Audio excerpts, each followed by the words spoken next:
A media foreign policy report. Trump says fine-tuned peace plan has few disagreements. Envoys will meet Putin, Zelensky. Trump says fine-tuned peace plan has few disagreements. Envoys will meet Putin, Zelensky, Alwade, New York, November 26th, IANS. As the carnage continued in the Ukraine war, U.S. President Donald Trump said that his peace plan has been fine-tuned with inputs from the two countries, and he is sending envoys to the leaders of Russia and Ukraine to finalize a deal. There are only a few remaining points of disagreement over the 28-point plan drafted by the U.S. after it was fine-tuned, Trump said on Truth Social on Tuesday. In the hopes of finalizing this peace plan, I have directed my special envoy, Steve Witkoff, to meet with President Vladimir Putin in Moscow, and at the same time, Secretary of the Army Dan Driscoll will be meeting with the Ukrainians, he wrote. He said that he was looking forward to meeting with Putin and Ukraine's President Volodymyr Zelensky, but only when the deal to end this war is final or in its final stages. Trump had said he was setting a Thanksgiving Day deadline, Thursday when the feast is observed in the U.S., for Ukraine to agree to the deal, but has since said he was open to extending it if there was progress.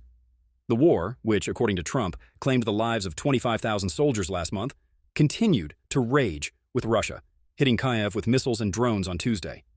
In Moscow, Russia's Foreign Minister Sergei Lavrov indicated that his country, which was awaiting the new draft of the plan, would not agree to it if the spirit and letter of anchorage are lost in the key understandings we have documented. It was not known what he specifically meant, as any understanding between Trump and Putin at their Alaska summit in August was not made public. U.S. and Russian officials also met in Abu Dhabi on Tuesday to discuss a peace deal. Driscoll, who was with Secretary of State Marco Rubio in Geneva over the weekend for talks with a Ukrainian delegation led by Andriy Yermak, the head of Zelensky's office, discussed the developments with Russians before shuttling off to the Zelensky meeting. Driscoll's spokesperson, Jeff Tolbert, said the talks with the Russians were going well, and we remain optimistic. Critics in his party and among the European allies said Trump's original peace plan was drafted by Witkoff and Trump's son-in-law, Jared Kushner, was weighted in favor of Russia.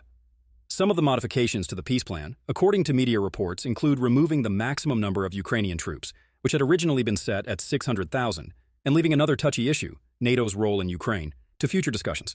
Another issue that upset the European allies is allowing Russia to keep the territories it had seized and gain those it coveted. Zelensky reportedly told his European allies, "We firmly believe security decisions about Ukraine must include Ukraine. Security decisions about Europe must include Europe. Without that," he said, "there is always a high risk it simply won't work."